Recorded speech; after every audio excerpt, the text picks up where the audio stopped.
Bhadrasana 3. So bring your feet, the soles of your feet together, uncross them and bring them together in front of your body. Hold it with both your hands, pulling it against you. Push your knees down towards the ground. As you gaze at your nose, suck your stomach in the Udyana Bandha. Visualize Lord Veerabhadra in your inner space. Bhadrasana 3. In the same position, we are entering into Aghorasana, where your left hand will rest on top of the left knee, while your right hand comes towards your face.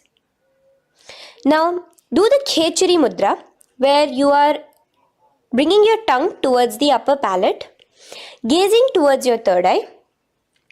Now, with your right hand, cover your mouth, close the left nostril with your index finger, inhale through the right nostril.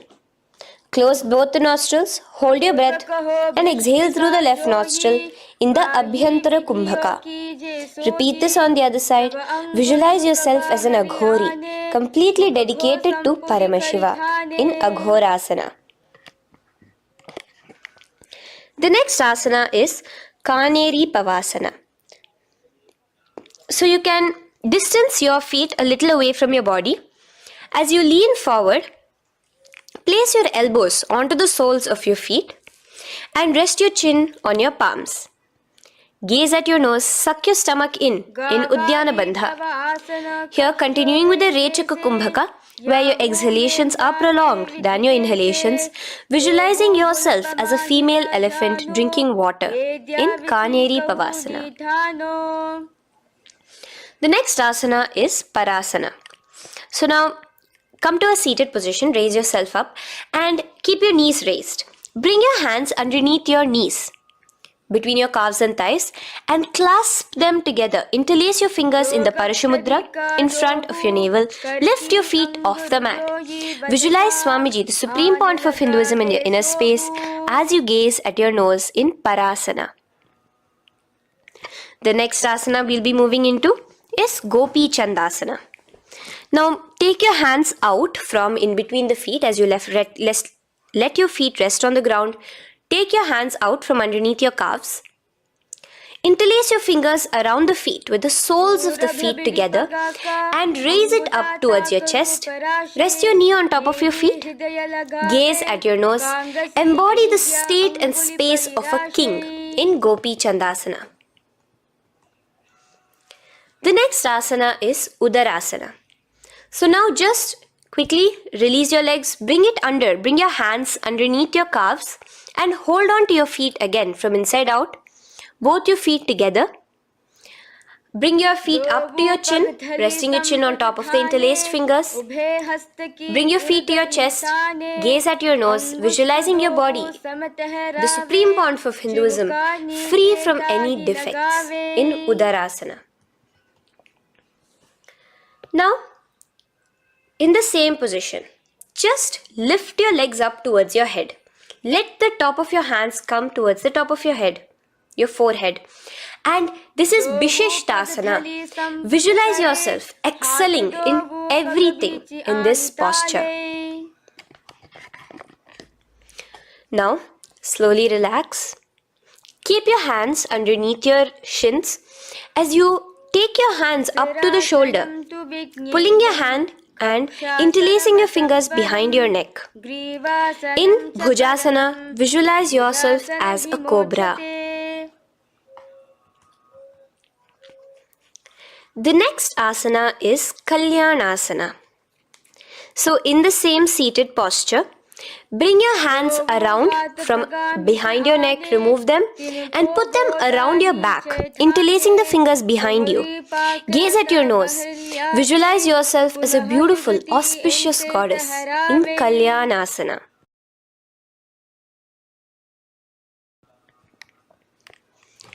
The next posture is Sankatasana. So now, uncross your hands from behind you. Release yourself completely onto the ground. Place your left knee on the mat and the left foot flat. Sit on top of your left foot, knee pointed forward. Raise your right leg on top of the left, bringing the right heel to the left hip. Place your hands on the opposite knees. Here, do the Ujjayi Pranayama As you inhale and exhale, make the sound of an ocean. Visualize yourself as a swan, a beautiful swan, in Sankatasana. The next is Dhenukasana. Just in the same position, slide your left heel to the left hip. Keep your right knee on top of the left. Place both your hands on your right thigh. Visualize a cow in your inner space as you suck your stomach in the Uddiyana Bandha, Dhenukasana. Now slowly uncross your legs as we move into Matsyendrasana. Place the right foot on the left thigh, the left foot on the right knee. Bring your left hand behind your back, hold the right thigh. Twist a little bit.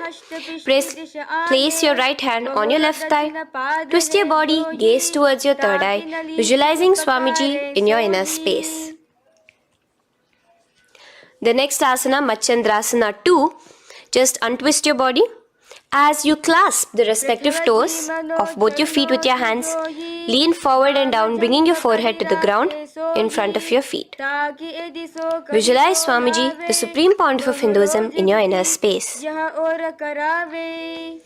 Raise up now. Keep your legs in the same position. We have the Guru Asana. Interlace your fingers together and place it over the topmost knee.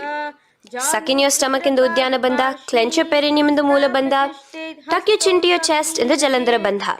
As you engage all three bandhas, visualize Swamiji in your inner space.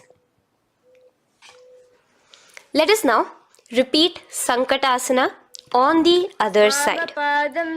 So, you can release your hands, your legs as you cross the other leg over. Visualizing yourself as a swan, remember to put your hands on the opposite knees. The next asana, Dhenukasana, repeating it on the other side. Slide your leg out, bring both your hands to the topmost knee. Suck your stomach in the Uddiyana Bandha. Visualize a cow in your inner space. Matsyendrasana again, repeating it on the other side. Bring your legs to the cross-leg position. Twist your body around as you gaze at your third eye, visualizing Swamiji in your inner space. Untwist as we enter into Matsyendrasana 2 on the other side. Hold on to your feet, bring your forehead to the ground, continuing to visualize Swamiji in your inner space. Slowly raise up and let us do Guru Asana on the other side. Engage all the three bandhas in the Mahamudra Bandha. Interlace your fingers, place it on top of your knee. Continue to visualize Swamiji, the Supreme Pontiff of Hinduism, as we do Guru Asana. Now, slowly uncross your feet and place them flat on the ground, knees towards the chest in Pashasana. Keep your hands holding the opposite knees, thighs together, and keep your spine completely erect. Continue the Khechari Mudra, where your tongue is pressed against the roof of your mouth. As you gaze at your third eye, visualize Swamiji in your inner space. Continue the Ujjayi Kumbhaka. As you breathe in and out, make the sound like an ocean.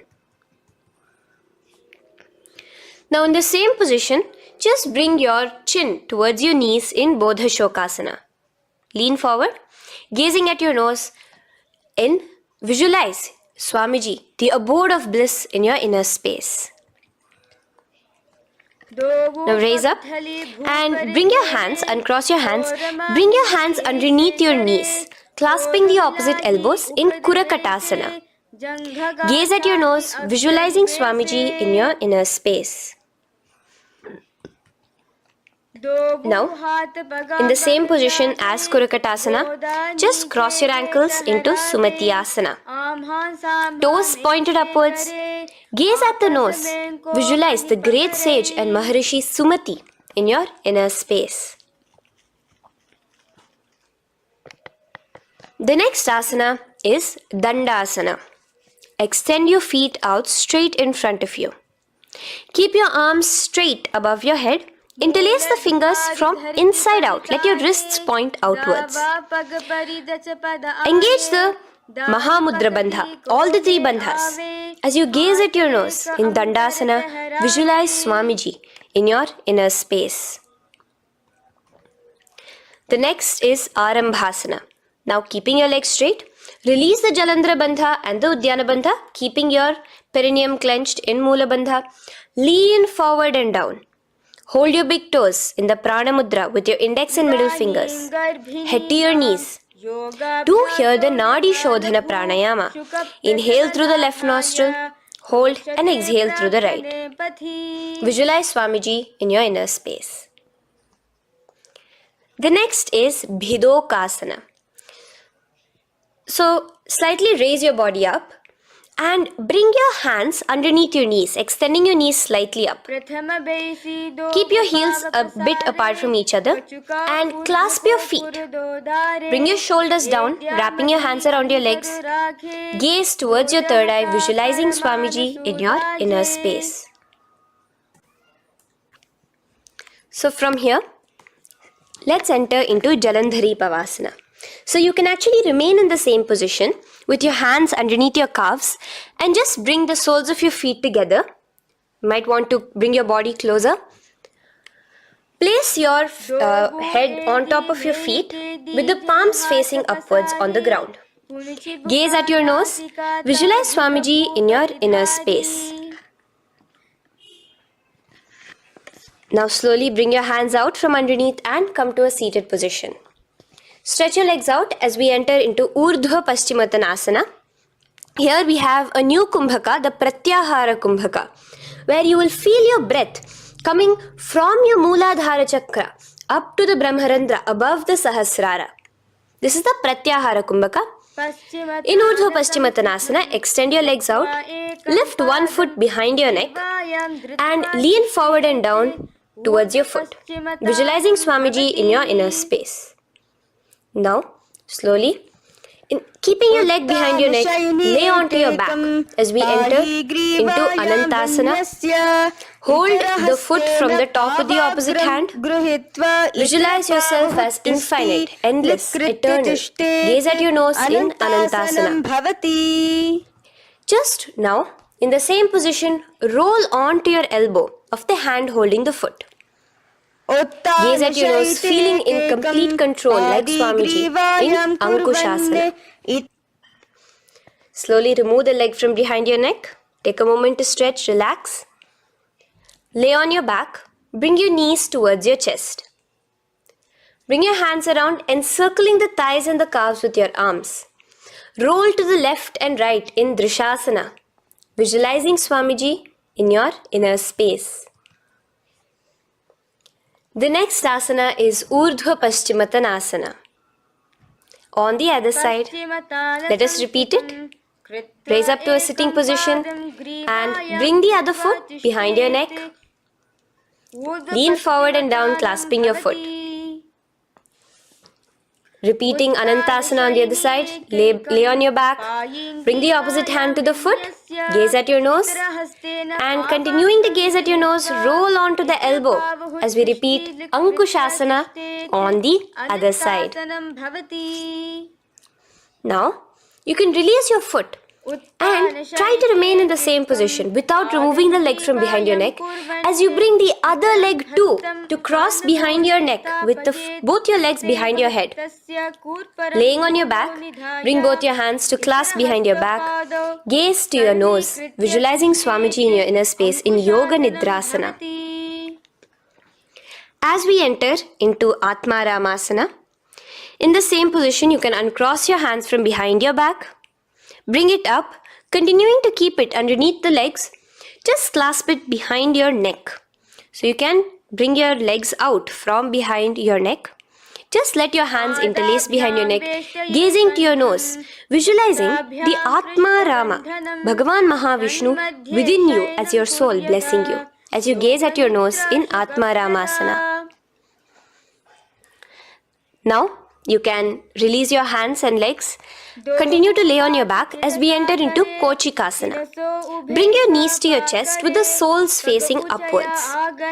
Extend your arms sideways as you gaze towards your third eye, visualizing Swamiji in your inner space.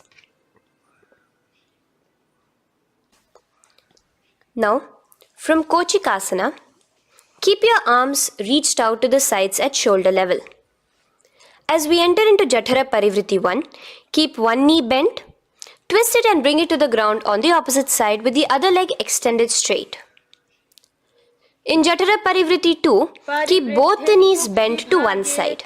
And in Jఠra Parivriti 3, keep both the legs straight to one side. Throughout this, keep your head looking in the opposite direction. And let us repeat this on the other side. You can bring your knees back to your chest. Let your legs out, go to the other side and do Jఠara Parivriti 1, 2 and 3. The next asana is Dvipada Pitham. So now from Jఠara Parivriti you can bring your feet down, lay on your back with your knees pointed upwards, feet flat on the ground. Extend your hands holding your ankles and lift your hips up. Engage the Jalandhara Bandha automatically as you raise your hips up. Gaze at your nose, visualizing yourself as a bridge in Dvipada Pitham. Now in Paryankasana, so you can lay back onto the ground and place your feet flat. Bring your arms over your head, placing the hands flat near your shoulders with the fingers pointing towards the feet. Lift your entire body up and off the ground in Paryankasana as you visualize yourself as sturdy as stone furniture. Lay back down slowly as you bring your hands out. Keep your knees to your chest here and your hands on the shoulders as we enter into Svottanasana. Visualize you're laying on your back as a playful dog. Move your hips in the circular motion. Do the Sahaja Kumbhaka. Now let us enter into Viparita Karani. First, bringing your arms out from behind your shoulders. Let your arms be extended by the side of your body. Use the strength of your arms, palms flat on the ground, to push your body, your upper body, your lower body off the mat. And keep your legs straight above you, extended. Move your legs around and around in Viparita Karani. Automatically the Jalandhara Bandha is engaged. Breathing during the Jalandhara Bandha is the Murcha Kumbhaka. Visualize Swamiji in your inner space. The next is Viparita Karani 2. In the same position, just stop the rotational movement of your legs. Visualize Swamiji in your inner space. Now, as we enter into Langalasana, just let your feet from the top rest onto the ground above your head. Interlace your fingers in the Parashu Mudra behind your body. Visualize yourself as a plow in Langalasana, continuing to engage the Jalandhara Bandha. Bhumim karshayet Langalasanam bhavati. Now, in Shaita Paschimottanasana, bring your hands out from behind your body and hold on to the toes above your head. Keep your legs and hands completely straight.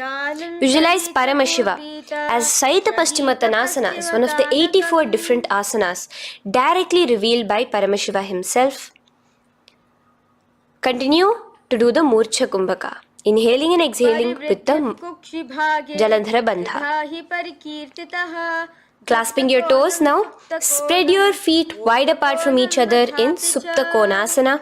Visualize Swamiji in your inner space. Bring your feet back together as we enter into Chakrasana. Clasp your ankles, keeping your legs and hands completely straight above your head. Visualize yourself as a chakra, a wheel in Chakorasana. Now slowly rest your back onto the ground. Keep your legs raised up in Supta Prasarita Padangushtasana. Clasp the respective toes in the Prana Mudra with your index and middle fingers and spread your legs out wide apart from each other. Visualizing Swamiji in your inner space, restart the Ujjayi Kumbhaka where you're inhaling and exhaling, making the sound of an ocean. Bring your feet together in Supta Padangushtasana in the same position, continuing to visualize Swamiji in your inner space.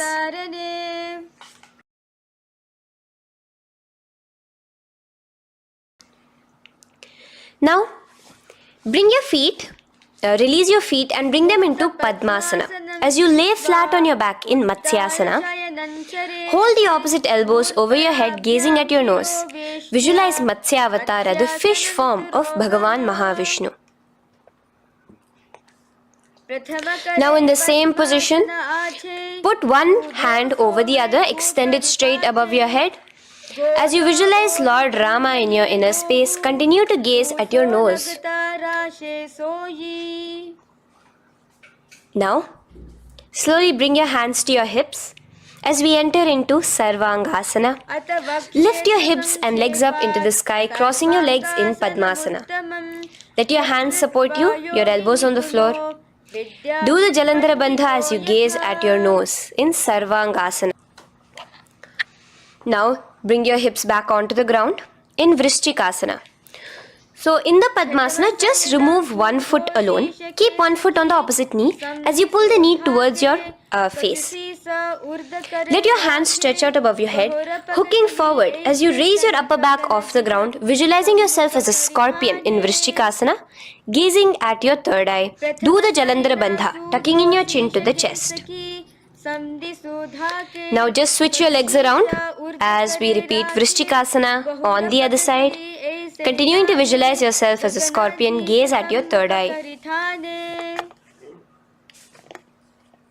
The next asana is Vrishapada Kshepasana. So come now to a complete flat position on your mat. Come down to a complete lying down position and interlace your fingers around your neck. Now raise both your feet off the ground. Extend one leg straight and the other knee to the chest in a bicycle motion. Alternate between extending and raising the knee again and again, bringing your opposite elbows to the respective knees. Visualize Swamiji in your inner space. Breathe in and out in the Sahaja. From Vrishapada Kshepasana, now lay flat onto the ground with your hands by your side as we enter into Marottanasana, where you will be lifting your legs one by one, touching the ears with your knees. Visualize Swamiji in your inner space. The next asana is Vrikasana. Now what you'll be doing is laying on your back. Bring the soles of your feet flat onto the ground. Stand up completely and lay back down. Visualize yourself as a wolf in Vrikasana.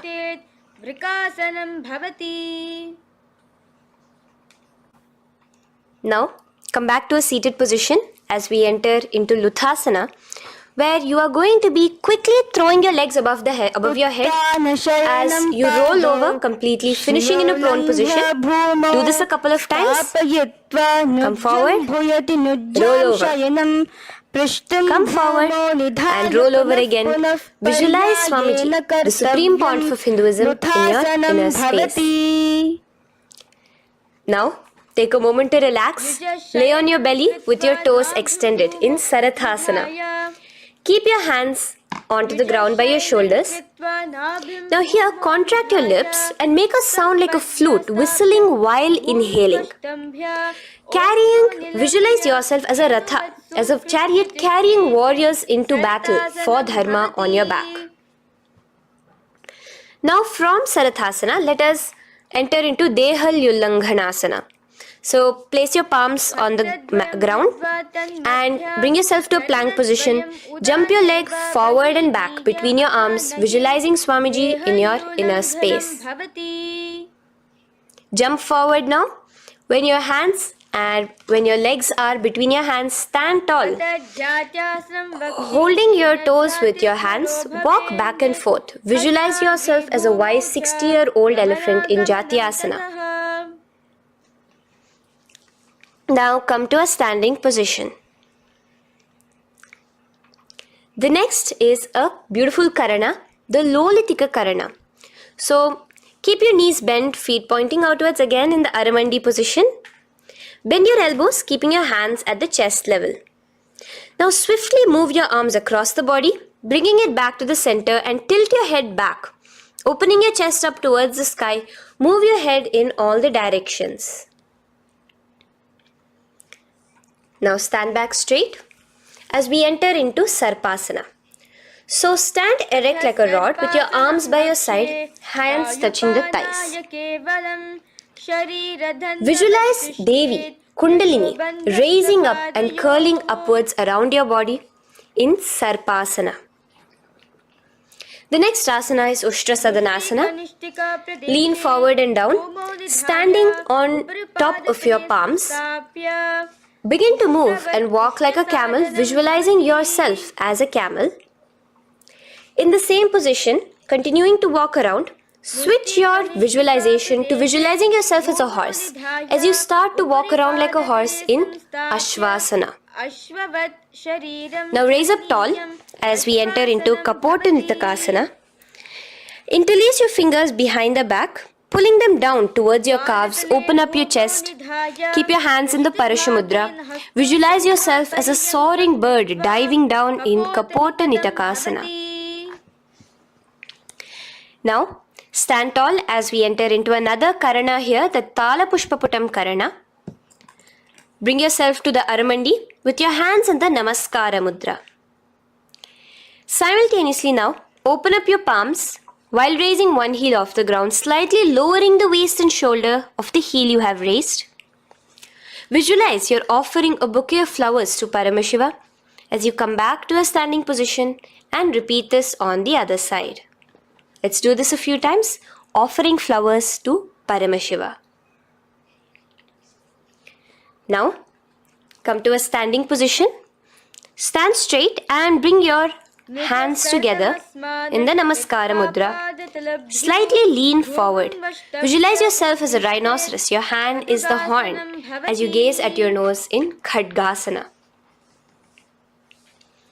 The next asana is Uttanottanam. So come to a standing position and sit down all the way as low as you can to the ground and stand up. Do this again. Sit down, stand up, and again. Sit down, stand up.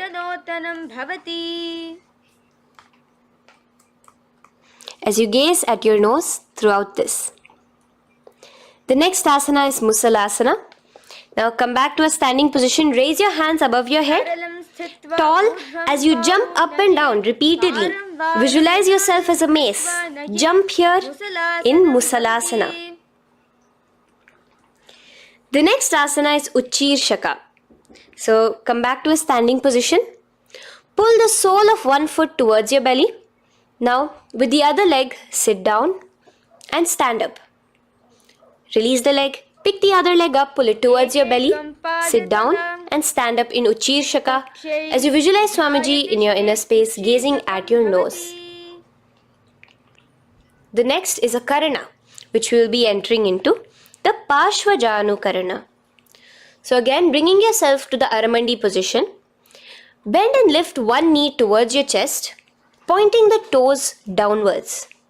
Keep your arm around the knee, holding it with the hand in a fist. Let the other hand hang down on the thigh, wrist twisted, fingers pointing inwards. This is the Pashvajanu Karana. Now slowly release as we enter into Tandavasana. Stretch one leg out straight in front of you as you alternate between sitting and standing. Visualize yourself fiercely dancing as Paramashiva. Raise the foot to the inner thigh of the opposite side. As we enter into Brahmanasana, let your hand be resting by the sides. Keep your standing leg erect like a rod. Visualize yourself being blessed by Lord Brahma. Now, you can bring the left foot around the right knee and rotate it, tucking the left toes on the other side of the right calf. Simultaneously cross your left arm below the right, bring your palms together in the Namaskara Mudra. Visualize yourself as Lord Garuda in Garudasana 3. Now slowly uncross your legs and hands as we enter into Ekapadasana, coming to a standing position. On the right leg, bring your left foot to the opposite thigh with your hands relaxed by the knees. Now take a hold of the raised foot with your hand in the Prana Mudra. Stretch your leg out wide, out to the side, and rotate your body quickly on the standing leg. Visualize yourself as the North Pole star in Dhruvasana. From here now, in the foot which is in your hand, just slowly, once you finish the rotating movement, in Trivikramasana, bring it up towards the back of your neck. Stand as tall as you can and alternate between sitting and standing. Visualize Bhagavan Mahavishnu in your inner space. Now you can take the leg out from behind your neck and stand straight. As we repeat the Parshvajanukarana on the other side, bring your knee up to your chest, clasp your knee in a fist while the other hand comes to the opposite thigh. Hold there for a second and stretch your leg out. In Tandavasana, sit and stand. Visualize yourself fiercely dancing as Paramashiva.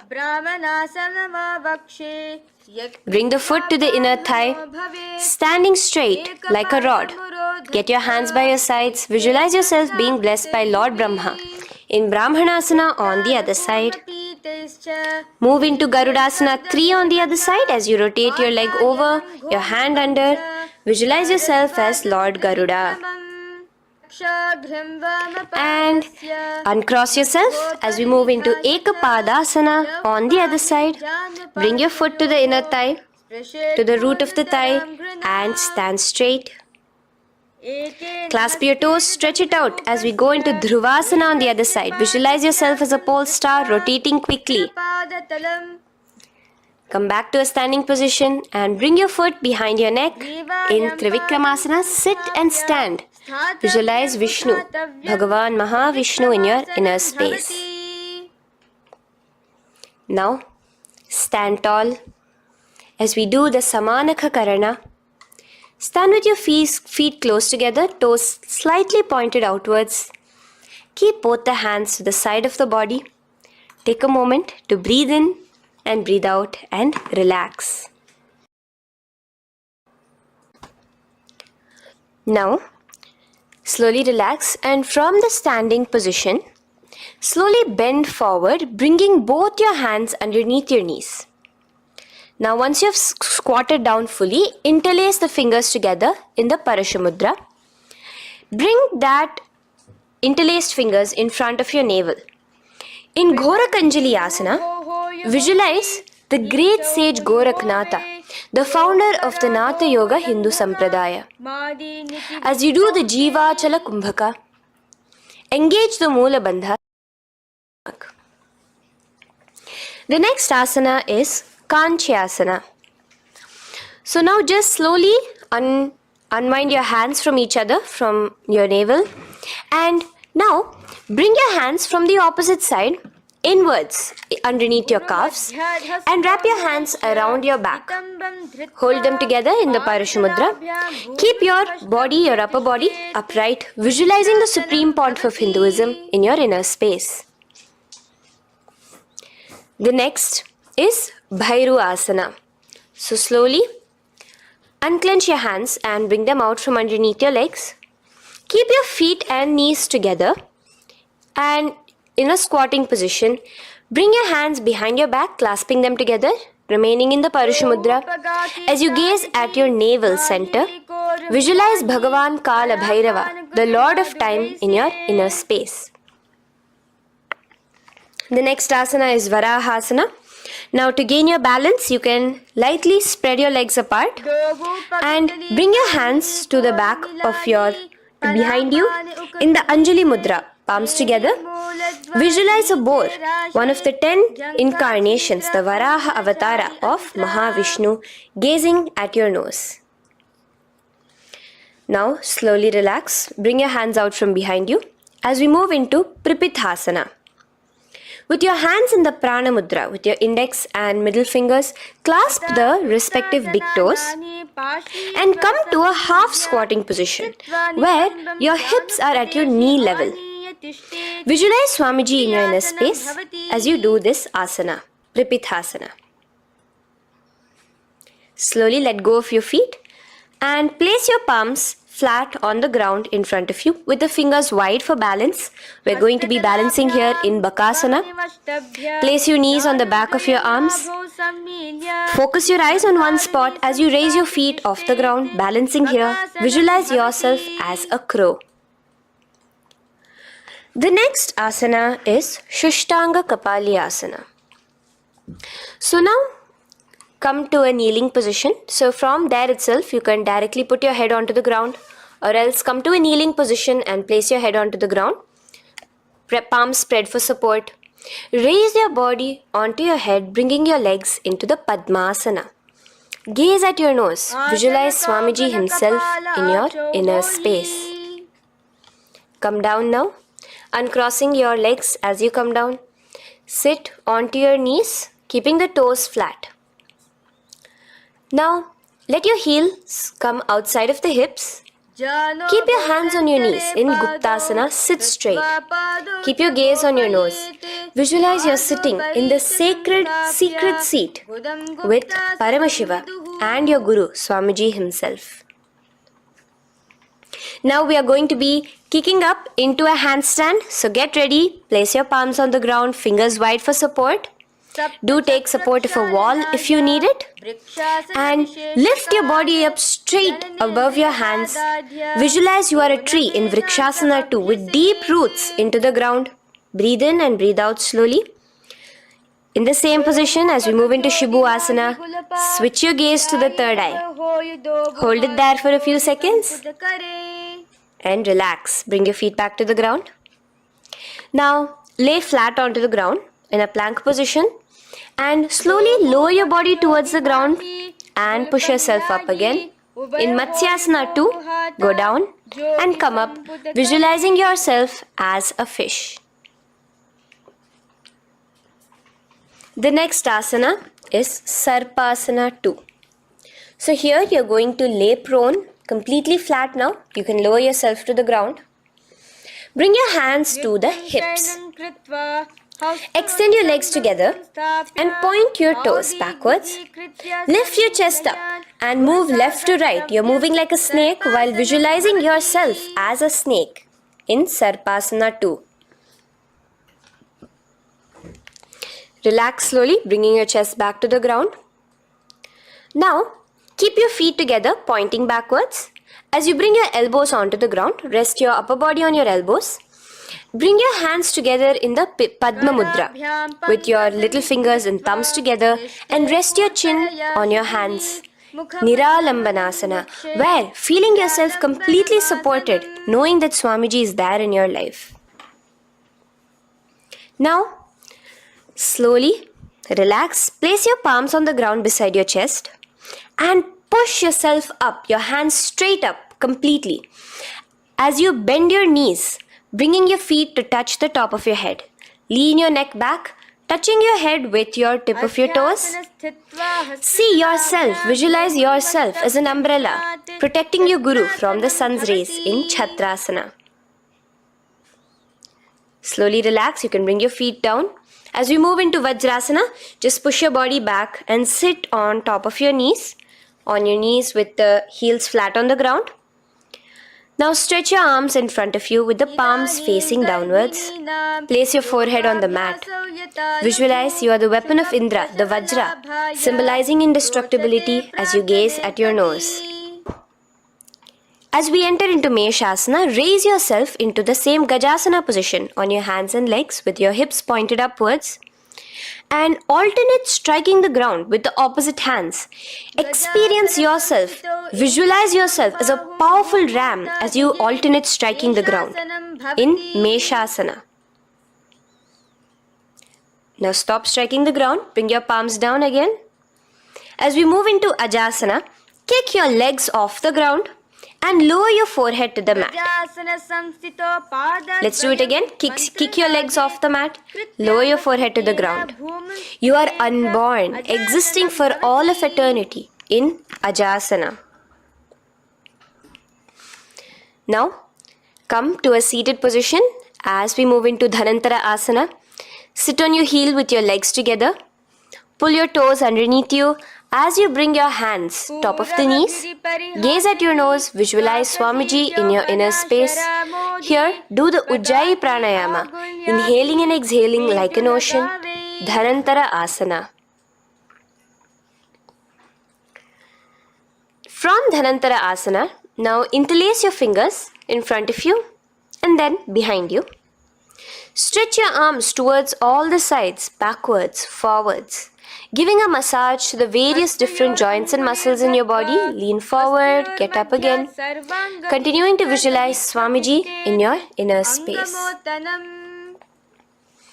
Relax your hands and now take your respective heels and point them outwards, outside the side of your hips. Keep your hands on your knees, with your thighs and knees resting on the ground, spine straight. Visualize yourself as Lord Garuda in Garudasana 4. You have Mahavishnu and Mahalakshmi on your back as you are flying. The next asana is Ananda Mandirasana. Now you can continue to remain in the same position. You can bring your feet pointing inwards. Use your hands to clasp underneath your ankle.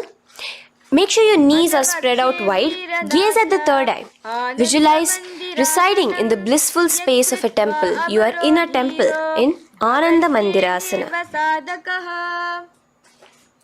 Now, as we move into Mandukasana, keep your knees wide and sit on top of your ankles. Your hands underneath your knees. Gaze to your nose. Visualize yourself as a frog. Suck in your stomach in the Udyana Bandha. And remember to do the Manduki Mudra, your tongue, your frog-like tongue, catching the nectar dripping from the Sahasrara Chakra in Mandukasana 2. Now, as we move into Narasimhasana, tuck your toes in and sit on top of the heels. Place your palms on the ground, spread your fingers wide and spread your knees apart onto the ground too. Gaze towards your nose, stick out your tongue and exhale forcefully, visualizing the Narasimha Avatara, the form of Mahavishnu as a half lion and half man. Now just raise up, bring your hands off the ground. Here we'll be doing a new pranayama, which is the Bhishraka pranayama, as we enter into Bhishrakasana. So continue to keep your knees and feet on the floor. As you bring your hand up to your face, make a hollow of your palms and place it over the mouth. Keep your thumbs under your teeth and close your lips. Gaze to your nose. Inhale through your left nostril, exhaling through the mouth.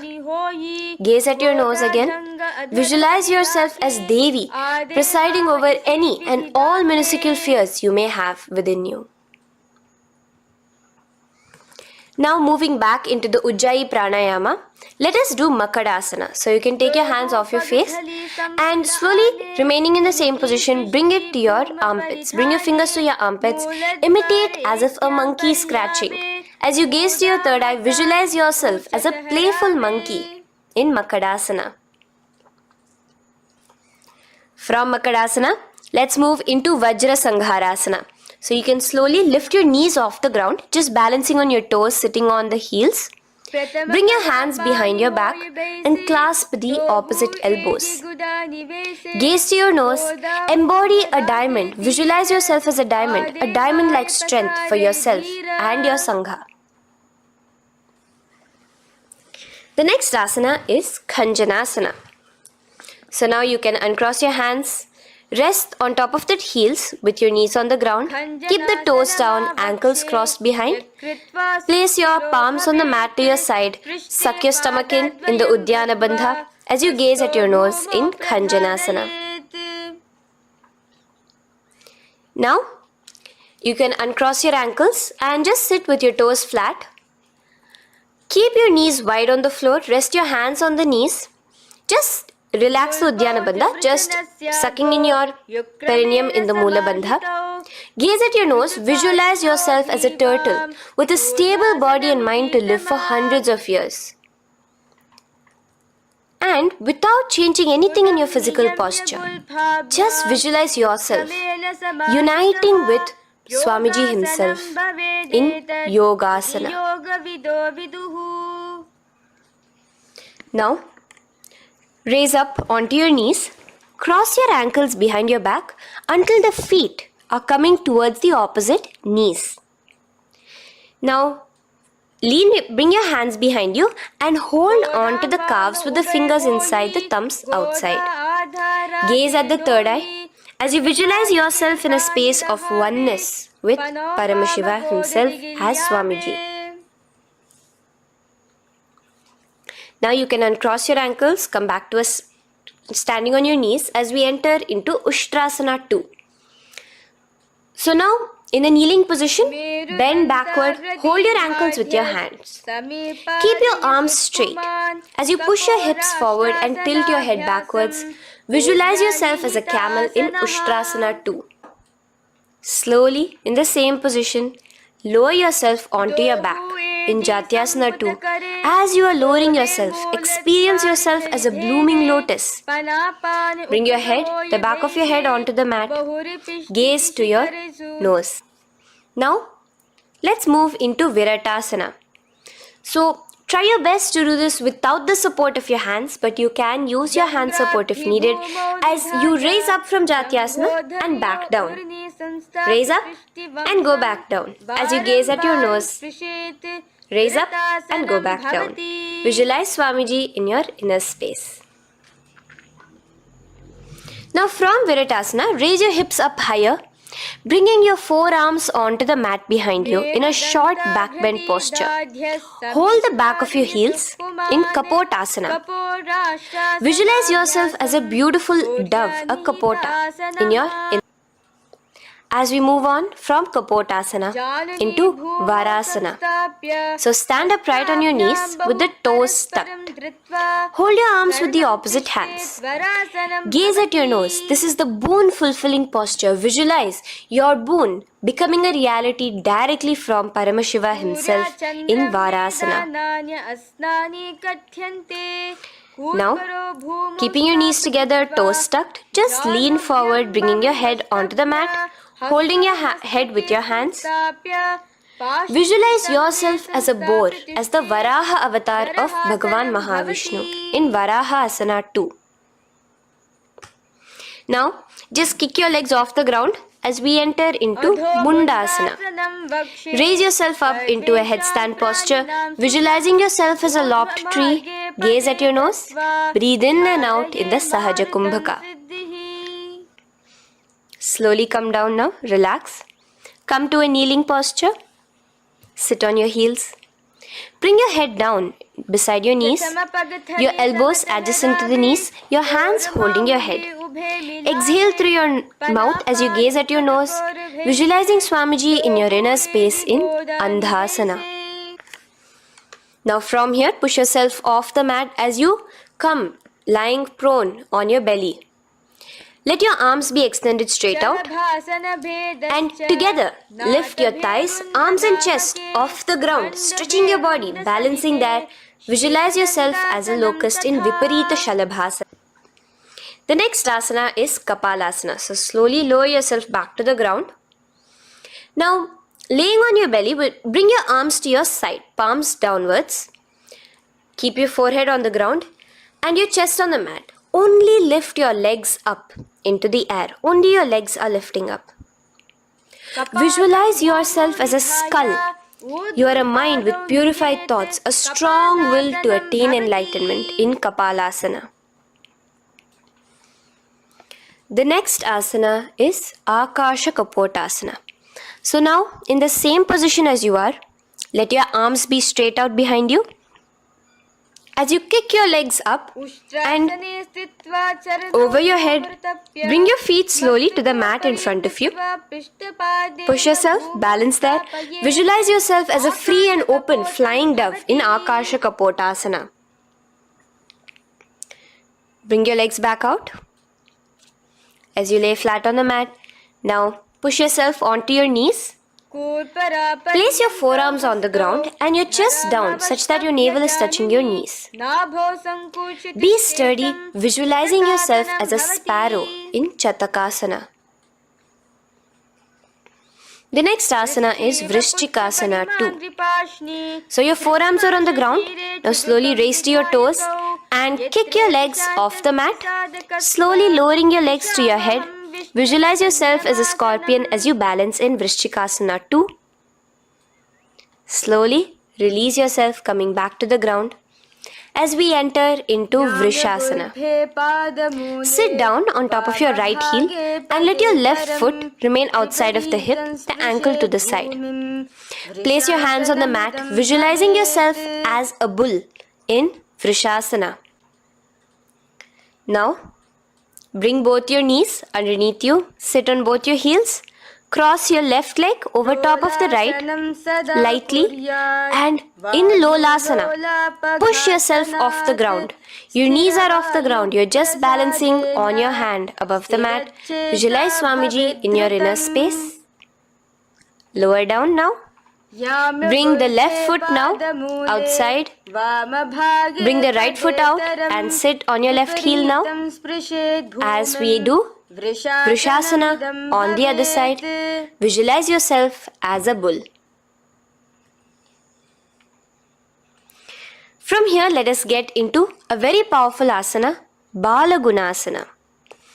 So, place your left toes on the ground, sit on the heel of your left foot. Place the right foot flat with the knees raised towards your chest. Maintain your palms on the respective knees. Be upright. Visualize Balagunahai, one of the 84 siddhas in your inner space in Balagunasana. Now come to a squatting position. Let your feet be flat as you bring your elbows under your thighs and calves, wrapping it around your shins. Hold on to your ankles from the outside in Grahasana, visualizing yourself as an entire planet. Now, you can unwrap yourself as you sit on top of the opposite heel in Balagunasana on the other side. Maintain your palms on the respective knees. Visualize Balagunahai, one of the 84 siddhas in your inner space. Now, sit upon both the toes with the heels up and knees off the mat, knees pointing forward. Now, keep your hands downwards on the respective knees. Keep your spine upright as you visualize Swamiji in your inner space in Utkatasana. The next asana is Vajra Sangharasana. Just spread your knees out wide in Utkatasana. Spread your knees out wide. Clasp the elbows behind your back. Visualize Swamiji in your inner space in Vajra Sangharasana 2. The next asana is Anilasana. Now, sit with your feet hip width apart. Bring your hands under the soles of your feet from inside. Your palms facing downwards. Step onto your hands. Keep your arms straight, elbows together at the navel. Gaze to your nose. Visualize yourself able to consume and live off of air alone in Anilasana. The next is Padukasana. So from Anilasana, you can release your hands.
Step your feet on top of your hands and wrap your hands around your feet like a shoe. Walk around.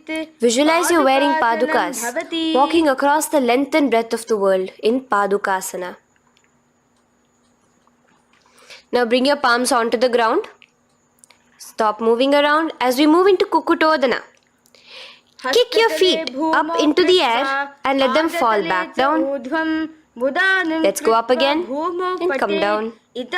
Kick up and go down. Visualize yourself as a rooster in Kukutodana. The next is Viparita Nrityasana. So as you're kicking yourself up, you can go up into a complete handstand posture, which is Viparita Nrityasana. Do take support if needed. And move around on your two hands as if you are dancing in Viparita Nrityasana. Slowly come back down to a standing position. Lean forward and let your feet be slightly apart from each other. Bring one palm down on the mat with the arms straight. Bring the opposite hand to your head and be stable in Kunjarasana. Now just put that hand down as you bring the other hand to your head, repeating Kunjarasana on the other side. Be stable here. Now you can squat back down onto the ground. Keep your feet flat. Hold your respective ankles and lift your feet off the ground in Kadambasana. Visualize yourself as a Kadamba tree, a pious tree that promotes a long life. The next asana is Pavana Muktasana. Now sit back down onto the ground. Bring your knees towards your chest. Let your hands wrap around your knees, hold it close to your body. Visualize all the excess vata, air, just balancing and releasing in your system in Pavana Muktasana. Now, let us move into Chakorasana. So first stretch your legs out in front of you. Bring one leg behind your head. Now place both hands on the ground and lift your body off the ground while lifting the other leg too, up straight. Visualize yourself as a powerful source of energy. Gaze at your third eye in Chakorasana. Slowly relax back down. Now hold your left toes with the left hand, index and middle fingers. Pull the foot to the left ear. We are entering into Dhanurasana 2. Extend your right leg out, keeping straight. Hold the big toe with your right hand. Visualize yourself as a bow in Dhanurasana 2. The next is Ashtavakrasana. So lift your left leg over top of the left shoulder. After releasing your hands, bring the right foot across and hook it on top of the left foot. Lean forward and down. Keep your palms onto the ground. Extend your legs out to the left. Lift your head up and chest. You're completely balancing only on your hands as you visualize yourself as a flying crane in Ashtavakrasana. Now slowly relax down. From here, bring your right foot to the left thigh and your left foot flat onto the ground. Knees raised up. Have your left shoulder underneath the respective leg and place your hands flat on the ground. Gaze towards your third eye. Visualize you are immortal, able to exist solely from prana alone in Pranasana. From here, moving into Parshva Matsyendrasana. Place your right foot at the root of the left thigh. Then the left leg by the side of the right knee. Hold the left leg by the right hand. Twist your body out. Remain steady here, gazing at the third eye. Visualize Matsyendranatha, the great Rishi, Yogi, master of Hatha Yoga, in your inner space. Now slowly unwind yourself. As we repeat Chakorasana on the other side, lift the other leg behind your head. Place both your hands on the ground and keep your entire body off the ground straight up. Gaze at your third eye, visualizing yourself as a powerful source of energy. Now relax back onto the ground. Let's repeat Dhanurasana 2 on the other side. Clasp your respective hands with the feet. Pull one foot back, the other foot extended forward, visualizing yourself as a bow. Release your feet as you cross them over each other, over top the shoulder in Ashtavakrasana on the other side. Raise off the ground. Visualize yourself as a flying crane. The next asana, we'll be repeating Pranasana on the other side. Bring the right foot to the left thigh. Bring your hands onto the ground with the knee raised. Gaze at your third eye, visualizing yourself able to live off just prana, just air alone. And relax as we do Parshva Matsyendrasana on the other side. Twist yourself, visualizing Matsyendranatha, gaze towards your third eye. And from there, let us enter into Ardha Paschimottanasana. Keep one leg straight and press your perineum with the other heel. Bring your chest forward and down. Hold your toes and feet and bring your head towards your knees. Here in Ardha Paschimottanasana, visualize Swamiji in your inner space. Now raise up, and the foot which was at the inner thigh, now rotate it outside of the hip. Now hold the sole of your other foot and lift your leg up towards your forehead. Try to bring your knee to your forehead as you keep your knee straight. Gaze to the nose in Kraunchasana. Visualize yourself as a crane. Now slowly relax down your leg. Now the leg which is now straight, you can bring it to the inner thigh as you straighten out the other leg. As we repeat, Ardha Paschimottanasana on the other side. Lean forward and down, clasping your foot. Bring your forehead to your knee. Visualize Swamiji in your inner space. Slowly raise up. Place your right ankle outside of the hip now. Hold the sole of the left foot, lifting the leg up towards your forehead. Stretch yourself there. Gaze at the tip of your nose. Visualize yourself as a crane in Kraunchasana on the other side. Now from here, bring the soles between the thighs and calves. So once you have relaxed yourself, bring your soles between the thighs and calves. Keep your spine straight. Palms resting on your knees. Visualize a swastika, embodying peace, well-being, good fortune and prosperity as you gaze at your nose in Swastikasana. Now without changing anything about your position, just take your hands alone. Cover the respective heels with your hands in Gorakshasana as you tuck your chin to your chest in Jalandhara Bandha. Gaze at your nose. Visualize the great Rishi Gorakhnatha, the founder of the Natha Yoga Hindu order.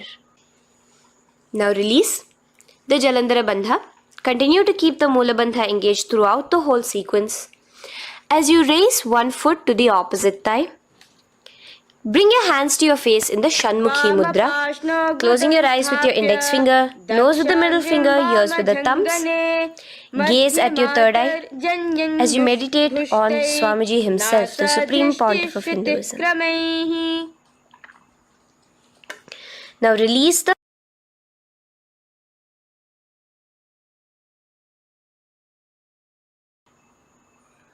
Shanmukhi Mudra. And in Yogasana 2, bring your legs into the Padmasana position over the opposite thighs. Keep your hands flat onto the ground beside your knees with the palms facing upwards. Sit straight, gaze at your nose. Here we'll be starting the Kakachancha Kumbhaka, where your inhalation will be through your tongue wrapped like a pipe, and your exhalation will be through your nose.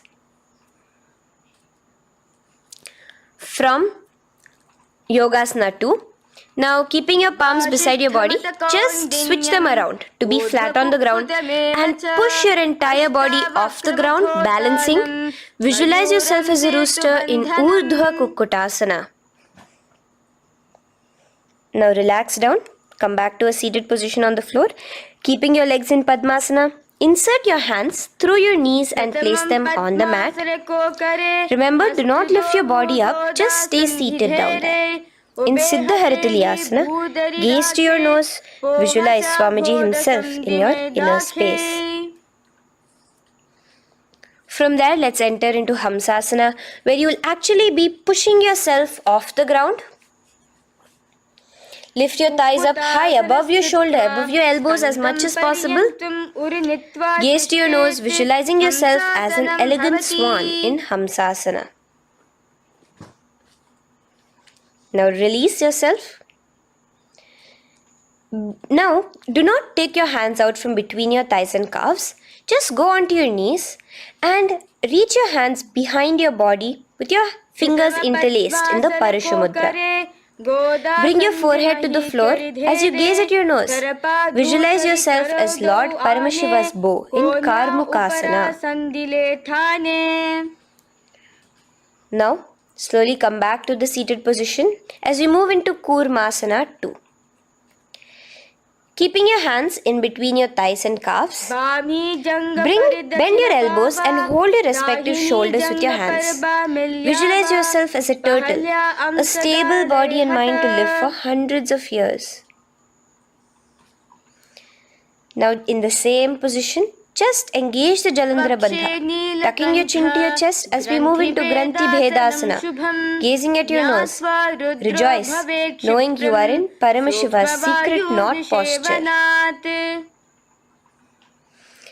And from there, release the Jalandhara Bandha as you roll onto your back. Keep your hands on the shoulders, laying flat on your back. As you visualize yourself as a turtle on its back, playful, gaze at your nose in Uttana Kurmasana. Now rock yourself back to a seated position as we do Pangu Kukkutasana.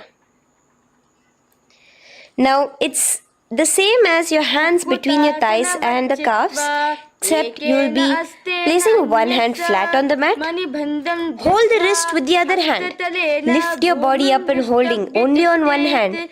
Visualize yourself as a rooster in Pangu Kukkutasana. Now release back to the ground. Hold. Let's do Pangu Kukkutasana on the other side. Place the other palm flat and bring the other hand holding the wrist. Push yourself off the ground. Visualize yourself as a rooster. Continue the Kakachanchu Kumbhaka, sucking in your breath through your curled tongue and exhaling through your nose. As you slowly extricate your hands from between your thighs and calves, let's do Girdharasana here. So now, interlace your fingers in the Parashumudra. As you place your lean forward and down, resting your chin on your knuckles. Place your thumbs to your throat in Girdharasana. Visualize Swamiji in your inner space. From there now, sit straight into Padmasana 3. So with your legs in Padmasana, bring one hand over the other near your navel center. Engage all the three bandhas, suck in your stomach, clench your perineum, tuck your chin to your chest and gaze at your nose in Padmasana 3. Slowly now, as we move into Padmasana 4, bring your hands to the respective knees. Release the Jalandhara Bandha and release the Uddiyana Bandha, just engaging the Moola Bandha alone. Visualize Paramashiva in your inner space as you gaze at your nose in Padmasana 4. Now we'll be entering into Karmukasana 2. So in the Padmasana position, hook your right hand index and middle finger in the Prana Mudra around the toe. Pull it back while your left hand rests on the knee. Now, as you visualize yourself as Paramashiva's bow, just release your right foot, bring your left hand to the left toe, right toe, and let your right hand be on the right knee. Now from here, let's do Karmukasana 3. So you can release your toes, cross your hands behind your back, continue to keep your legs in Padmasana, and with your respective hands, cross behind your back. Hold on to the toes in the Prana Mudra. Engage all the 3 bandhas, suck in your stomach, clench your perineum, tuck your chin to your chest. Visualize yourself as Paramashiva's bow in Karmukasana 3. Slowly relax the bandhas, just keeping the Moola Bandha. Continue to hold on to your toes. Release the Udyana Bandha and the Jalandhara Bandha. Switch your gaze to the third eye. Visualize you are Paramashiva's third eye itself. Anything you come across, you just rejuvenate it, destroy it in Dridhasana. Now, try to keep your hands at the toes. If not, just keep your hands crossed behind you. As you lean onto your back in Padmasana, where you are entering into the Nagrasana position. Lay flat onto the back, visualizing yourself as a snake, gaze at your nose in Nagrasana.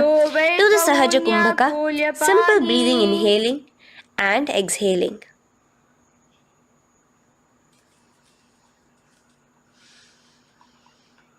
Now bring your knees to your chest. Let your hands wrap around your knees. Slowly uncross your Padmasana and bring your knees to your chest. Bring your hands to the Parashamudra, the fingers interlocked on top of your knees. As you pull your chin up to your knees, visualize yourself as a ball in Kandukasana. Now relax. Bring your feet onto the ground, the knees pointed upwards in Urdhva Pavanasana. As you interlace your fingers, bring the interlaced fingers behind your head. Laying down, gaze at your nose in Urdhva Pavanasana. The next asana is Marakata Pithasana. Now, from behind your head, take your hands out and clasp onto your feet. Just step lightly onto your palms. As you push your hips up into the sky, automatically engaging the Jalandhara Bandha. Visualize yourself as a powerful alpha ape in Marakata Pithasana. In the same position now, bring your hands to your hips as we enter into Uttanashiki Pitakasana. Let your weight rest on your elbows as you stretch your legs out straight. Gaze at the nose. Visualize Swamiji in your inner space. From there, continuing to rest on your elbows, kick your feet up high into the sky in Narakasana. Stretch your palms out behind you, flat on the ground. Balance there. Visualize yourself blissfully traveling through hell unscathed in Narakasana.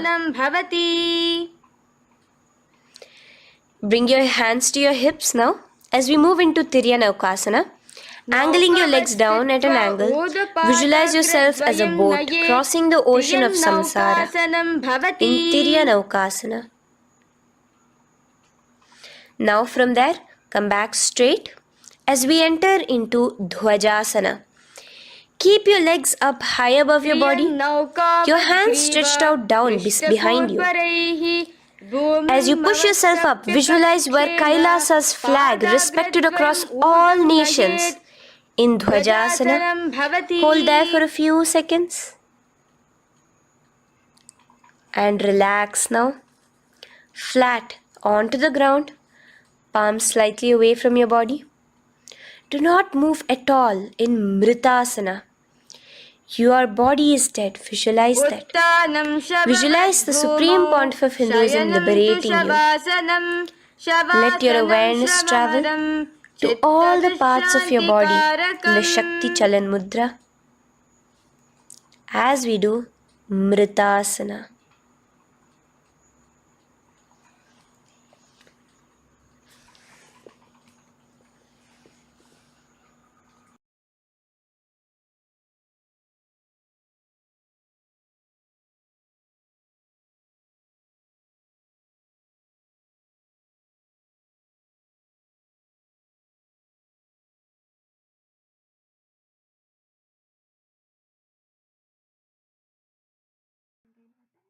ॐ पूर्णमदः पूर्णमिदं पूर्णात् पूर्णमुदच्यते पूर्णस्य पूर्णमादाय पूर्णमेवावशिष्यते ॐ शान्ति शान्ति शान्तिः हरिः ॐ तत्सत् सर्वं भगवच्छ्रीनित्यानन्दपरमशिवपादुकार्पणमस्तु ॐ नित्यानन्दम्।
ಶಂಕರಾ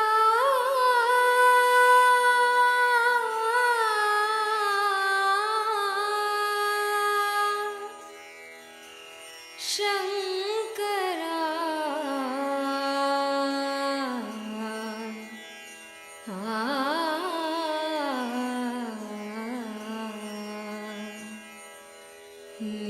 Nithyananda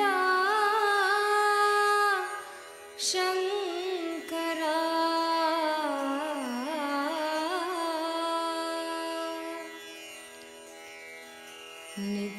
Nithyananda ಶಂಕರಾ Anandeshwara ಶಂಕರಾ Nithyananda ಶಂಕರಾ Anandeshwara ಶಂಕರಾ Nithyananda ಶಂಕರಾ Anandeshwara ಶಂಕರಾ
Satchidanandam Paramasukadam Kevalam Jnanam Dvatitam Gagana Sadrisham Tattvamasya Lakshmi Ekam Nityam Vimalamachalam Sarvadi Sakshi Bhutam Bhavatitam Triguణarahitam Sadgurum Tam Namami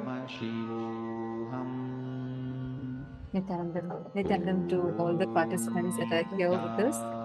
How are all of you doing? Hope all of you had a great time doing the yoga. How was it for all of you? Can I request all the participants that are here with us to share? How was your experience doing the yoga? See, tomorrow onwards, we are going to be having special sessions where you're going to be helped in how to excel in particular asanas, how you will be able to start transforming. See, yoga is not just for your body or not just for your mind, it's actually for your very consciousness.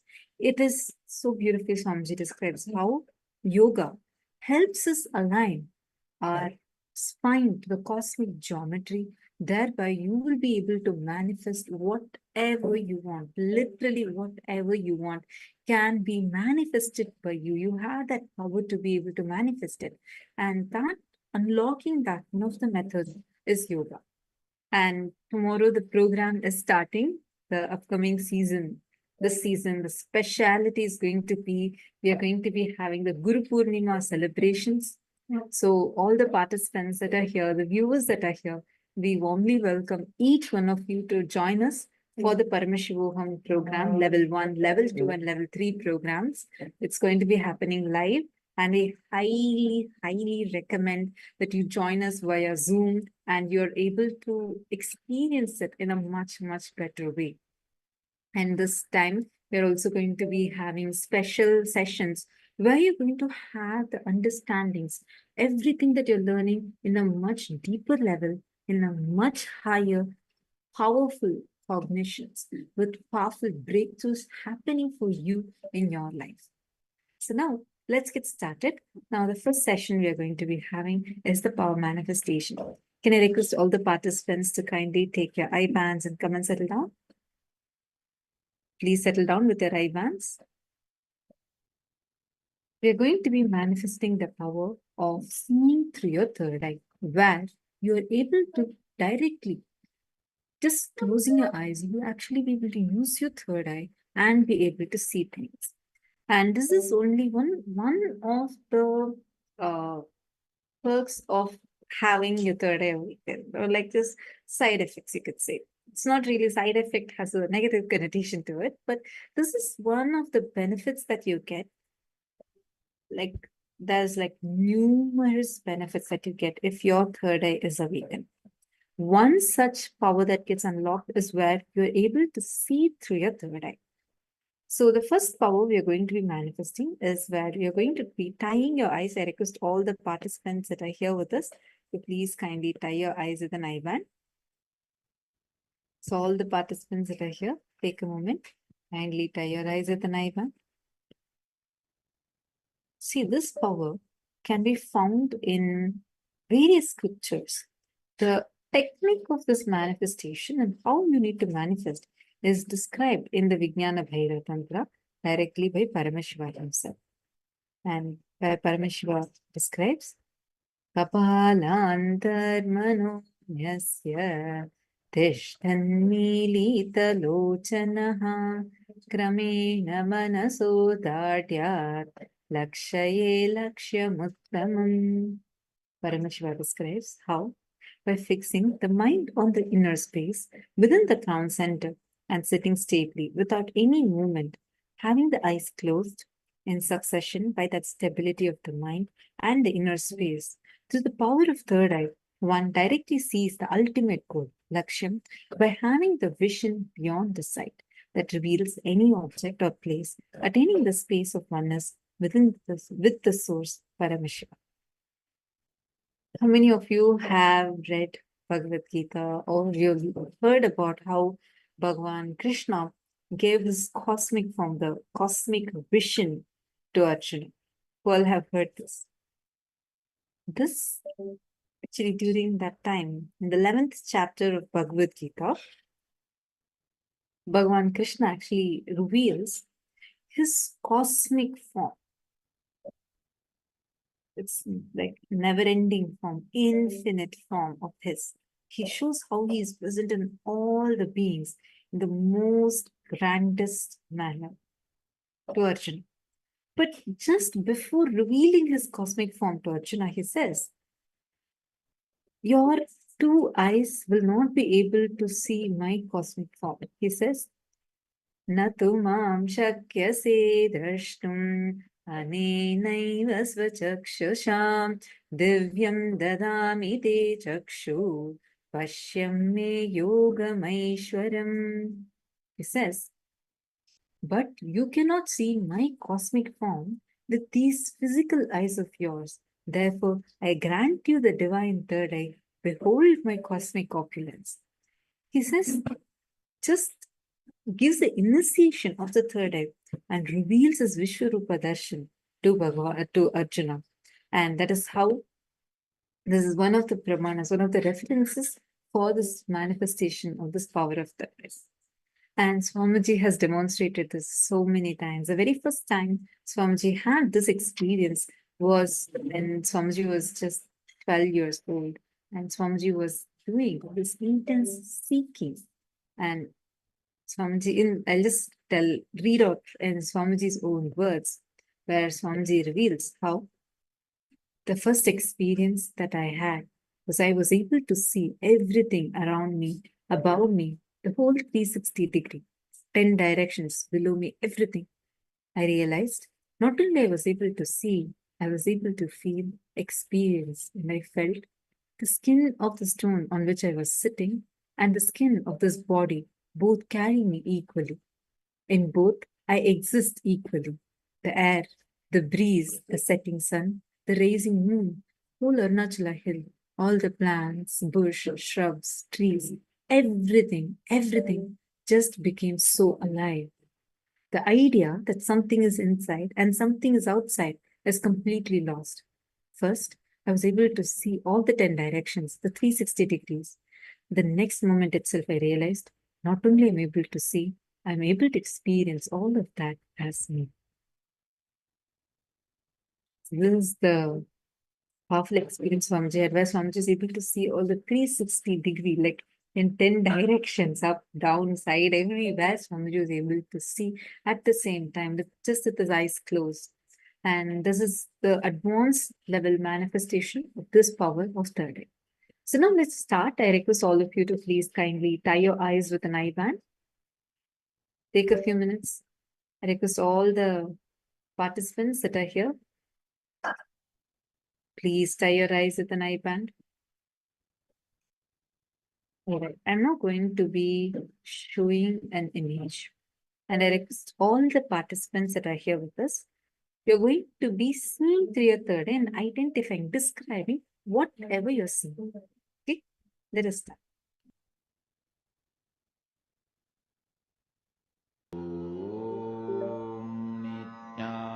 Nityanand परमशिवोऽहम्